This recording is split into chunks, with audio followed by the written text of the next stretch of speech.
Let your imagination soar with Audible. With stories across every genre, from expert advice to fantasy, you'll be inspired to imagine new worlds, possibilities, and ways of thinking. Listening can even lead to a positive change in your mood, habits, and overall well-being. As an Audible member, you'll get to choose one title a month to keep from their entire catalog, including bestsellers and new releases. Allow yourself to delve into the spooky this season by listening to classics like Stephen King's The Shining and Pet Sematary. There's more to imagine when you listen. New members can try Audible free for 30 days. Visit audible.com/imagine or text imagine to 500-500. That's audible.com/imagine or text imagine to 500-500. Hi, everyone. Welcome to Off the Radar. I'm your host, Emily Gracie. Today's episode is going to feel a little bit different and a little more somber than usual. That's because we're covering something that's unique and tragic in the weather world. We're diving into something that shook me to my core, Hurricane Helene's devastating impact on Asheville, North Carolina.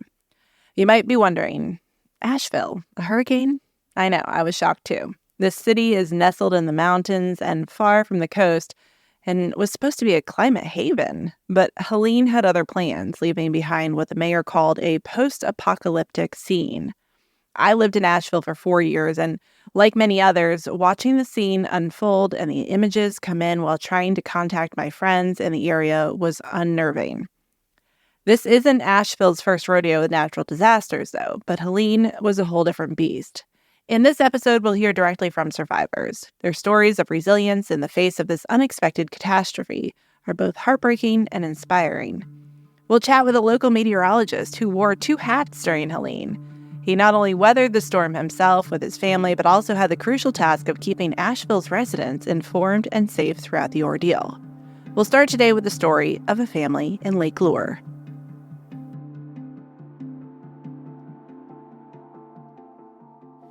On Thursday, September 26th, the Category 4 hurricane was moving onshore near Perry, Florida. About 400 miles north of there, heavy rain was starting to fall in Lake Lure, North Carolina, where Ashton Rice and her husband Nick own a pottery studio. It might come in this building. Oh my God. Look right there. They had heard on the news that Hurricane Helene would be impacting the area. So I got here and I told my husband, I said, I heard on the news that the hurricane might possibly affect Chimney Rock. And he looked at me and he was like, that's crazy. There's no way that a hurricane is going to come to this area. So Thursday, we actually were in here doing pottery and we were sitting at the table and it was like about 6 or 7 and it was already raining. And I think we finished painting our mugs about an hour or 2 after. And when we walked to the front, the rain was already at our little sidewalk that you walk up to get into our studio. Look at that on the road. Holy cow. As the evening went on, conditions started getting worse.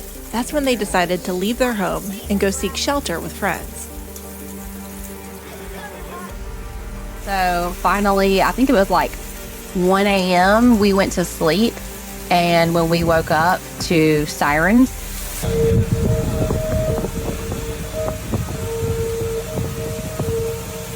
it was the sirens off of the dam.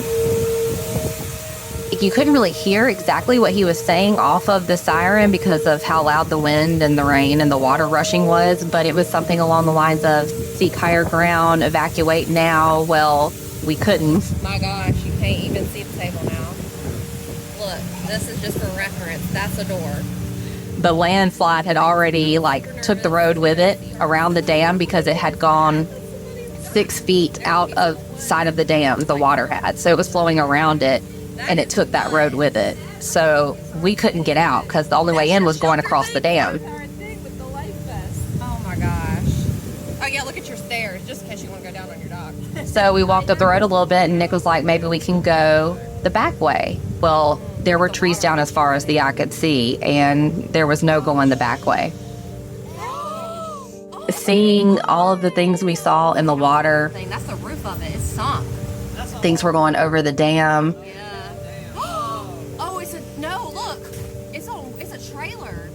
It's a trailer. It just fell over. It started sinking in around like lunchtime that things were not going to get any better anytime soon. Because of how many people were on that road and we were the ones with the generator, we were feeding everybody.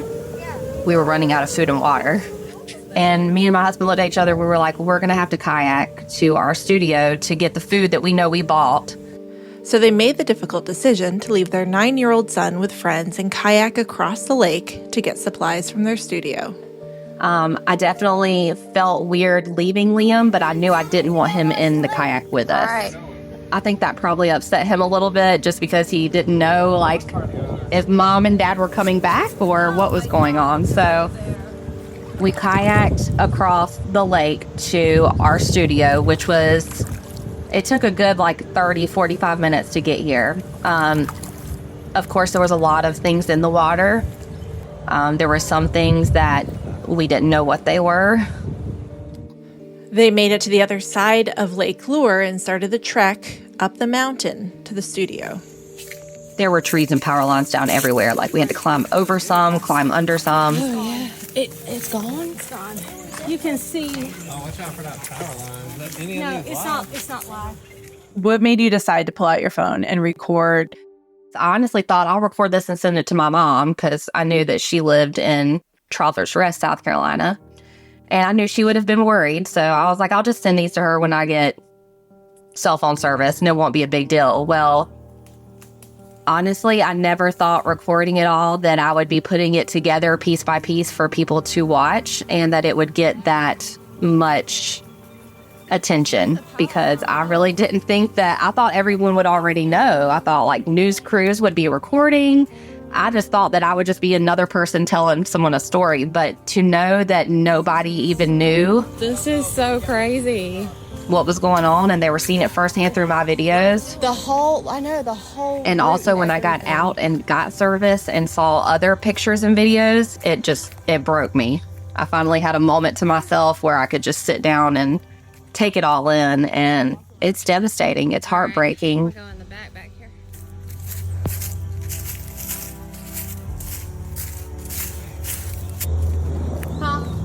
There's no sign of life.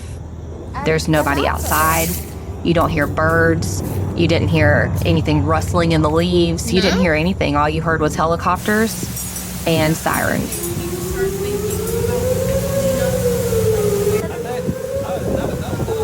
And honestly, this might sound crazy, but I still hear that siren in my head that was playing on the dam every day. It's just crazy to think that something so structural as far as a house built on a firm, solid ground can be taken away by water. It's terrifying, really. After the hurricane, there has been so many people helping people that it just gives you faith in humanity again, if that makes any sense. There will be people going down the road and they'll just stop and say, are y'all okay? Do you need water? There's been plenty of people that have reached out to me that don't even live in North Carolina that want to send things to us via post office, or they'll drive 3 hours. I'll drive 3 hours to bring you a blanket. It's just so nice to know that strangers are willing to put their best foot forward to help other people. How's your son doing? He's afraid to let me out of his sight. I'm assuming that's from when we went on the kayaks and the canoes and left him there with Frank. I'm assuming that probably is what caused all of that. It's almost like he's afraid another shoe's gonna drop. It's really hard to, I guess, pick your life up where it left off. It's almost like we woke up and our world was turned upside down. It's almost like we're afraid to even watch TV, for instance, because it feels weird finding joy in watching TV. It feels like we're not supposed to be happy yet. Each day is getting a little bit easier in Lake Lure in western North Carolina. On day 15 at Ashton's home, she got some good news. We have power. We have power. We have shoes. We have clothes. We ate a warm meal. But to have power is honestly, I know this is probably a stretch, but a miracle, because they have so much work to do that I'm just blessed that they got our power back on. I'm trying to hold it together, y'all. I don't even have words. No words. Just grateful. Humble. Grateful. God is here, y'all.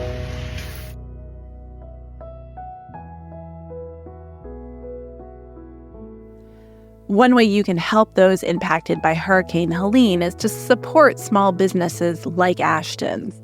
Check out her website, inthepottershands.com. Their mugs are beautiful, and they even take custom orders.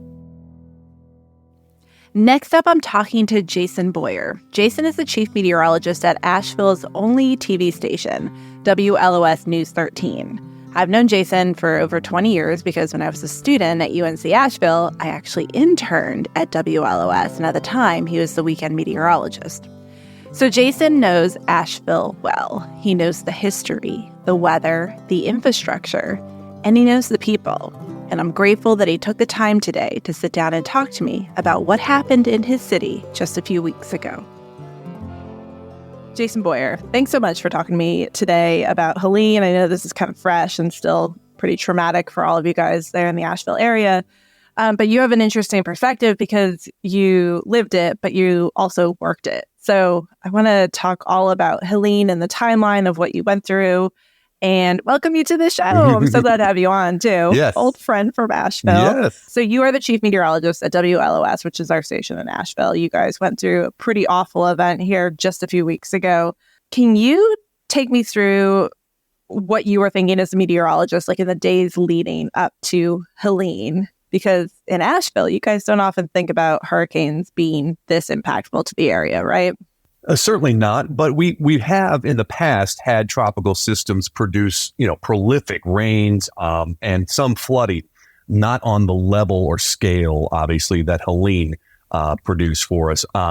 But leading up to the event, we were fascinated by the amount of rain we were going to get. I mean, there's a meteorological side of things where you geek out on the science and you start seeing how things will unfold and trying to determine what your confidence is in the forecast and getting to the point of preparing people for what is the more distinct possibilities. And we had a predecessor rain event, and we can talk more in detail about that. But essentially, we had 2 days worth of heavy rain before Helene even got to us. And we set daily records on Wednesday, the 25th, and Thursday, the 26th.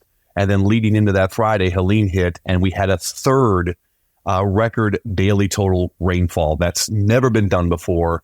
And so it obviously was the tipping point. I'm guessing the rivers were already kind of at elevated levels because that's what you're watching there in Asheville, right? Like I always watch like the tide gauges here along the coastline, but for Asheville, it's all about rivers.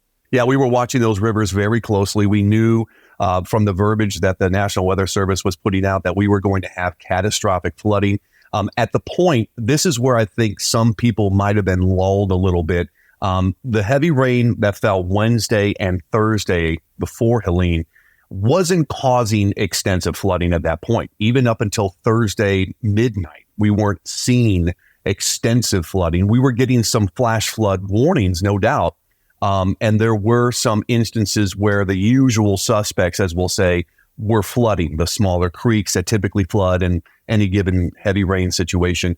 But the main stems of the rivers, and there are really 4 main rivers that we watch, the French Broad, which is the largest river in our area, takes on most of the water.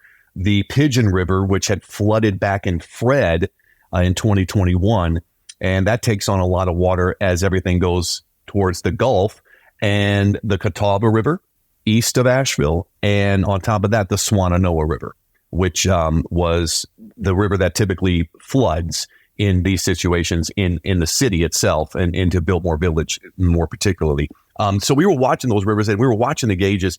They were increasing, but they were not jumping dramatically. That was yet to come when Helene's rains really kicked in that Thursday night into Friday morning.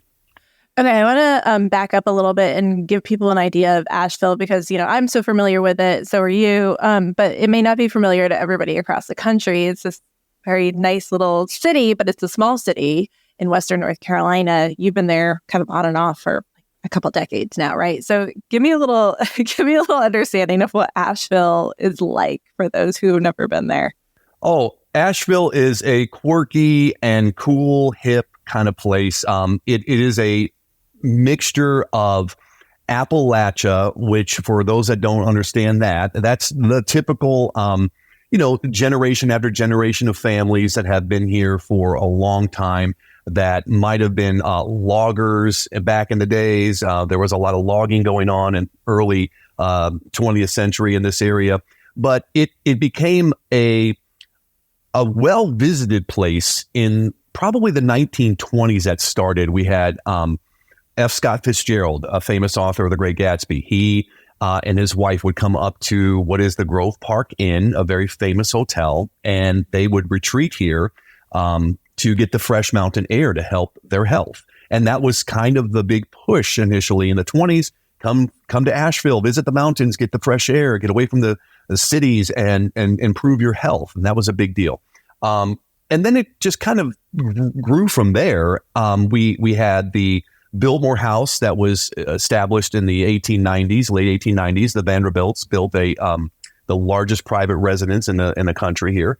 And that was a draw, not initially, but it became a big draw when they opened it up to tourism later in the 70s and 80s. And then we started growing. We started getting a population boom that really took off in the late 90s, early 2000s. So I've been here 15 years and we have grown exponentially in those 15 years. I've seen massive changes.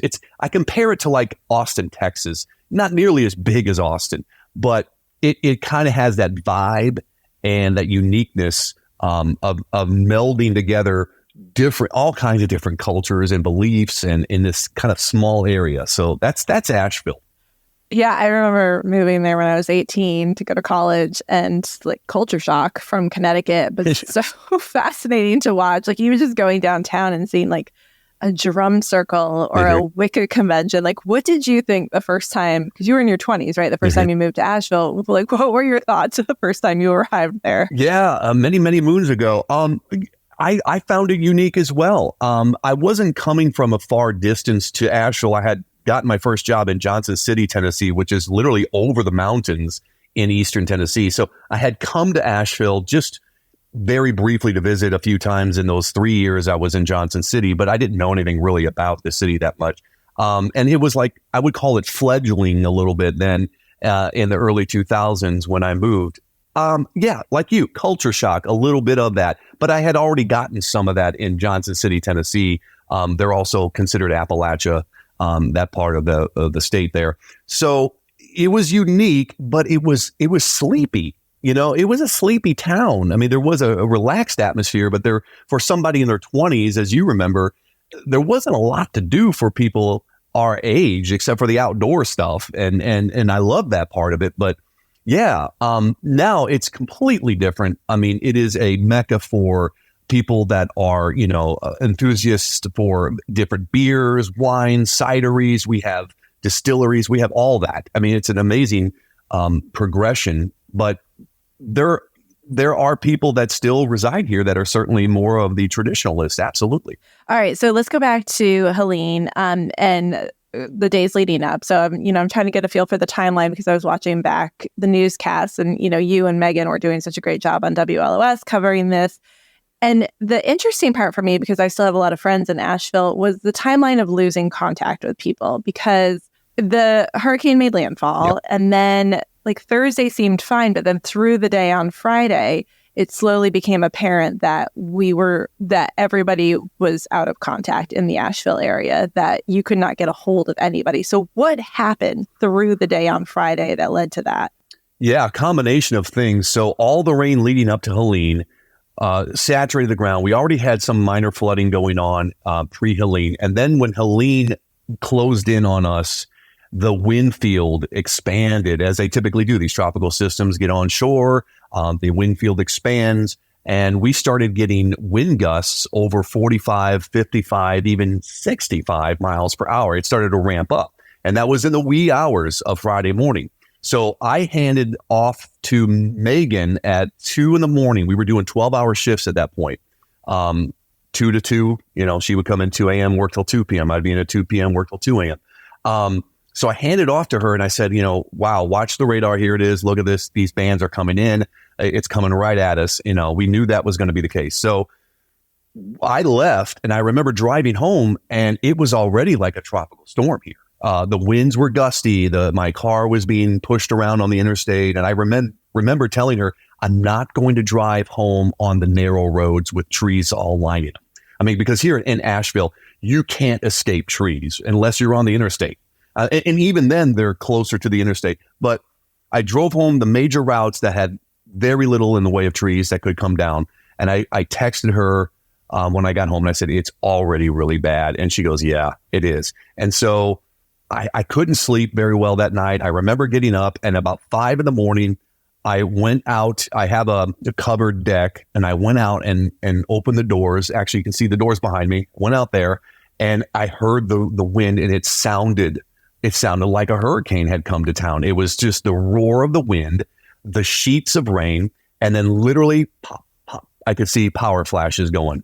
And at first I thought that's got to be lightning, right? That can't be that many power flashes. And those were transformers that were blowing. So we started losing communication when trees started coming down in dozens and then eventually in hundreds.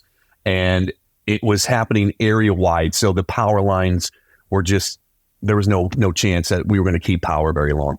And the ground already saturated at that point from days of rain leading up. So the ground's super soft, a little bit of wind, certainly knocking things over. So were you able to communicate with Megan through the day on Friday? And then how did you get back to work? Because weren't roads a disaster? They were. And no, the communication was already down when I finally got some sleep, but then woke right back up a couple hours later. And I already, started getting my mindset for going to work, but we had no power. The power went out at our house around 6:20 in the morning on Friday. And it was about 6 days before we got it back. We were the lucky ones. We can talk about that too. But the idea of getting communication back was virtually impossible. The landlines, even if you had a landline phone, it wasn't going to work because phone lines had come down too. So I essentially started getting ready for work and had to plan how I'm going to get to work. Well, my plan was, okay, avoid the roads with the trees because trees are down. You probably know that's going to happen. And so I was going to take the major way back, which is 2 major highways to the interstate and then get off of the exit, which our station is pretty close to the interstate on. So I left and I went down to the first main highway I could find. And obviously I started seeing trees already down. Power lines were down and some people had already cut through some of the trees to get them off the highway. So I had a path. But when I got to the first bigger highway, Airport Road, it runs by the airport, and that's a 4-lane divided highway. I looked to my right and I could see a fire truck blocking that highway to our south. And I looked and I could see water. It was basically Mills River, which is typically a very tranquil stream. It was rushing over the highway and you could not drive through it. It was for a solid 1/4 mile, all water. And I thought, oh, well, obviously I'm not going to go that way because that wasn't the way to work anyway. We go left. So I get on the highway and I'm thinking I'm going to be good. I'm going to make it all the way. And then the French Broad River cuts underneath Airport Road by the airport and they had already shut it down. So you couldn't even get farther than maybe a mile past that turn I took. So I had to go back and I went all the way back and I thought, well, I can't use any roads that are near the river. None of them. And the majority of them, they all end with the word bridge at the end of them. And I knew none of those roads I could take. And that's 3 of them I couldn't take. So I had to go down another way. And I thought, well, this is the way I normally go to work. Let me see if, trees were down. They cut through some. I got through a couple of areas that were down trees. People were kind of navigating around. And then, boom, couldn't go any further. There was a big tree down and I had to turn around. So then I went all the way home. I told my wife, I said, I'm going to get our chainsaw and I'm going to go cut the tree away from the road so I can get through. She thought I was crazy. And I thought, well, I have to get to work. I'm going to go do that. So about 30 minutes later, I got all my stuff together. I drove to the same point, and I could see a crew of just grassroots people here, just random dudes, if you will, that were clearing the same tree with a chainsaw. And so I pulled up around and parked, and I put my hazards on, and I got out, and I was in, I wasn't in my work clothes at that point. I'd put on all kinds of outdoor work clothes and had gloves, and we were just cutting and throwing logs and moving it. It took about 30 or 40 minutes before we could clear a path. And I left, and I went through, and I said, and everybody was like, "You're the meteorologist." Like, yeah, I know, I got to get to work. And it was so weird. It was surreal. And then I turned on another highway, and I almost got to the crest of the hill. And then I saw a massive, massive tree that was down over the road and power line. And you were not getting through that. But as luck would have it, there is an apartment complex with an entrance just before the tree. And you could go all the way through the apartment complex and actually come out on the other side of the tree with the exit. And people had figured it out already. So I kind of followed this conga line here of going around, and I made it. It was about an hour and 45 minutes after I had initially left the house and I got to work. It's a 15-minute drive any given day. How happy was Megan to see you? She was ecstatic. I mean, people actually, it was funny. I mean, in hindsight, we kind of laugh now, but I walk into the newsroom and I still had all my work clothes on, or my outdoor work clothes on. And they're like, they stood up, they're like, "Hey, he made it," And I was like, "How did you even know I was trying to get here?" I had sent a text way earlier in the day, and it must have gotten through as I got closer because communications were so sporadic that it must have picked up a tower to get to them. I had no idea they knew I was even trying to get to work.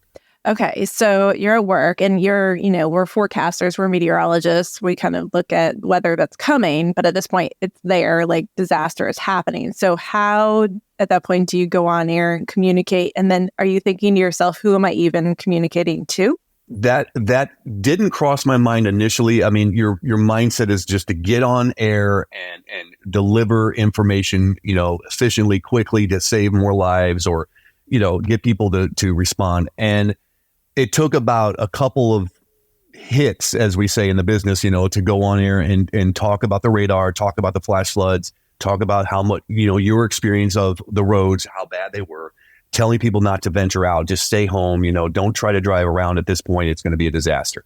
Then after those two times, I sat there and I thought, and I looked over at the anchors and they're like, "Are you okay?" And I said, "Who do you think is watching right now? Because the power's out. And the cable was out. I mean, we had no cable at the station. The feed that comes into the station was out, and we were running on a generator at that point because power had gone off and our generator kicked in. So we just didn't know, and so then it was a matter of trying to be on Facebook and social media and Twitter and doing as much as you possibly could, but letting the story tell itself with a lot of the reporters that we had in the area that were stuck. They were stuck at home too. We had very limited resources. We only had about 2 reporters, I think, that were actually in the building available. Everybody else was stuck. Our producers were stuck. Our directors were stuck. I mean, it was a skeleton crew, even hours after the storm. It's interesting. It's like I was watching you guys on streaming because you're streaming on YouTube. So I actually pulled it up on my TV here in Charleston. And I was like, this is who they're communicating to because the outside world needed to know that their loved ones were okay. And that was our only way of seeing, what was going on in Asheville was that you guys were streaming. So that it was helpful, I think, to the rest of the country. Can I ask about your family? Because I know that your son has some special medical needs. So I'm curious about what you were going through. You're working, but then you have a family at home. So how did you manage that? And then what were your concerns there? Well, we were absolutely concerned. Full disclosure, my son has type 1 diabetes and he needs insulin. The power went out. We knew not to open the fridge and let it, go as long as we could. But I had prepared my family in days in advance that we were going to lose power. We should have all kinds of ice on hand to preserve what we can. Insulin needs to be refrigerated. In most cases, you can leave it out at room temperature, but it loses its efficacy, if you will, over time. And so having a refrigerator, it extends the shelf life, if you will, of insulin. So we were very worried about having enough insulin. So we put things on, not directly on ice, but in packages on top of the ice so that it would stay cool. And then I had to leave home, and that was a guilty feeling. I knew that, we were still in the thick of it. And I had no answers. I had no answers on when power was going to come back. I had no answers on, what was happening to the water system. And so there was that guilt. But then it was a day later, it was Saturday, and my wife and I were talking, and we were getting a better idea of just how impactful and how large of a scope this was. And we decided it was time for them to leave town. So they left and went to Charlotte and stayed there. I told them to stay there until the power is restored and we can say it's, time to come back. So that's where they were. And they stayed there for, they didn't come back until that next Saturday. So a full week they were gone. But my wife, she is an amazing woman. She was driving back from Charlotte with supplies from almost day one. She would come back. I think Sunday was her first run. She drove the 2 hours back, or a little more than that, because roads were down. The roads were still closed, major roads. So it took her more than 2 hours, but she brought a massive amount of supplies to the station. And people that needed it could come and get it within the station. So it was a haven at the station, I should say, because we had power. We had running water, so people could stay there if they wanted to. We had sleeping arrangements. There was a client of our sales folks that delivered, I think, 10 or 12 mattresses, unused mattresses, just brought them over and they threw them down in different rooms, Tell me about physically what it's like to cover a storm like that for days and days. Did at any point you have to say, I need to pace myself? This is going to be a long haul? We knew it was going to be a long haul, but honestly, adrenaline and coffee, we stayed pretty alert. It does wear on you. We both were feeling it about day 6, after Friday. So we both worked, I think, 12 days in a row. So it was a long stretch. And then we finally got some relief, but yeah, it does take a toll on you. I mean, mentally, you're seeing the damage and the destruction, unfortunately, the life lost. It does wear on you, and you start going back and replaying everything you said. And, what did you say? What could you have said differently? Would it have made a difference? Things like that. You question it. It's just human nature. Yeah, that's a lot on your shoulders. So we're now, as we're recording this, almost 3 weeks out. Where do things stand now? How long did it take you to get power back? Did you get power back? What do things look like when you head to work now? I didn't get power back here at the house until I think it came back on Friday. So it was almost a week to the point we lost it. And then my wife and son came back on that Saturday after the storm. So once we got power back, and we still had running water, we never lost running water. We're on a different water system where we are. We're on the Hendersonville water system versus the Asheville City water. Those that were on the Asheville City water, literally a stone's throw from our house, you're on that system farther north. They didn't have usable water or even running water at some point because the system was decimated. We're starting to flush the systems in terms of getting water connected to the city and residents in Buncombe County, but I don't know. They still don't have that firm date on when it's going to be, drinkable again. Right now, it's non-potable, and I believe places that have the running water, you can shower. They urge you to flush it out of the system, let it run, and flush toilets multiple times. The sediment was just so much. The reservoir that we get our water from in Asheville is normally a pristine, beautiful reservoir. You can see feet down in the water and see fish or whatever in there. But with all the sediment that got into it, it flipped, and all of that came up to the top, and they couldn't even begin to tap the water. Otherwise, it would have just been a disaster again for the system and the pumps. So Asheville this time of year is a hot spot for tourism. Obviously, that's impacted this year. When do you foresee Asheville kind of being open for business again? And tourists returning, is this something that's going to take years to recover from? In some cases, it might take that long, certainly, but I think the city itself is going to be back pretty soon. Once we get running water and usable water, businesses will reopen. The damage that was done from the flooding in the city was mostly close to the river, obviously. The city itself, most of it sits up high enough that it didn't flood. But it's called the River Arts District. This is a really cool area we call the RAD. And it has artists, it has shops, coffee shops, restaurants, it has galleries and breweries. A lot of that is just gone. I mean, it's physically still there in many cases, but it is not anything that is going to be open firmly anytime soon. So that is going to take a big hit.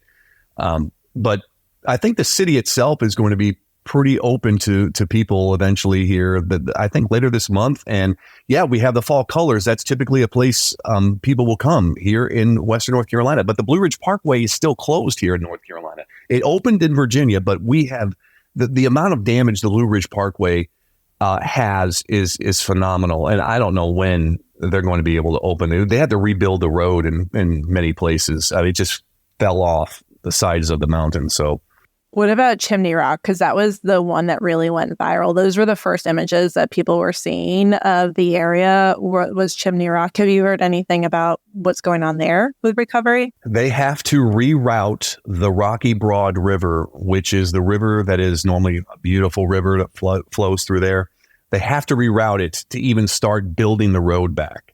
So it cuts so far in to the town of Chimney Rock. It's really a village, but they cut into that and they ate away at the road so much. And there's a bridge that's half there, half not. So they have to rebuild that bridge. They have to rebuild the road, but they first have to reroute the river to back where it was before the flood, which is incredible to think about. It's 100 feet or more, and they have to move it. So they're going to have to dam it up and then move the rocks and then let it go again. So it's probably going to be at least a year or more before that part of our area is, I guess you want to call fully recovered. It's going to be a while. What are ways that people can help? What does Asheville still need from the rest of the country? It's difficult because we have so many large organizations here. The Red Cross, FEMA, Hearts with Hands is a local organization. We have Samaritan's Purse in the area. There is a lot of help already here. And the folks that really need the help are still without power, still without running water. And those are mostly confined to a small area now. Most of the trees and all that have been cut away from the roads and the debris is still there. I think that honestly, a lot of what we need is just thinking about providing donations to support some of these organizations and churches too. If you have a friend or family member that is part of a church around here, that's a good way to go about donating or getting some help out.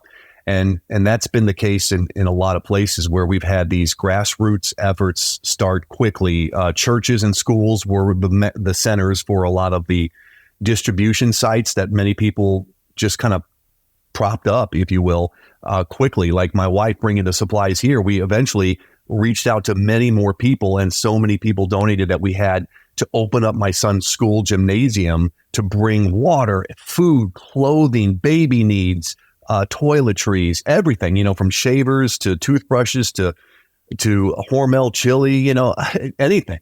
And paper towels, cleaning products, tarps, now winter clothing. We got a cold snap here and it's getting much colder and people without power, and that's pretty much what's been going on. I think we're getting better. No doubt we're much better than we were in just a week after Helene. We just have a long way to go in some areas. Do you foresee this changing Asheville in a major way, changing the way that people see this quirky little city that we've grown to love? Those that live here do know that it's forever changed in a way that it's like a scar. And you're going to be reminded of that scar. And we will build back. And the concern I have is, like most, where do we rebuild? Do you go about rebuilding the River Arts District just like it was. I mean, there were apartment complexes in the middle of being constructed that were completely wiped. Do we build there again? Those are questions I personally can't answer. The officials and the city planners are going to have to figure that out. I know that, from a meteorological standpoint, we know as scientists that these events are going to start happening more frequently. They have already started happening more frequently. I think Asheville, we were complacent in a way. We hadn't been hit by a major natural disaster in a very long time. We got to go back to 1916, the last time we had widespread, devastating flooding. Keep in mind, the population was minuscule then compared to what it is now. We've built so much more in 108 years. But there's not much more you can do to stop trillions of gallons of water from rolling downhill. Gravity is always going to win. And there isn't a man-made object or sequence of events you can do to stop that water. It's going to happen. Flooding will happen. We can't build levees here. Dams do exist in some spots, but they can only do so much. You have to release that water at some point if it gets too high, and you risk the dam being compromised. So a lot of planning has to go into this, and I sure hope that we do learn a lesson and build further away from the rivers and prevent the loss that we saw with this system. Jason, is there anything else you want to add about Helene in Asheville?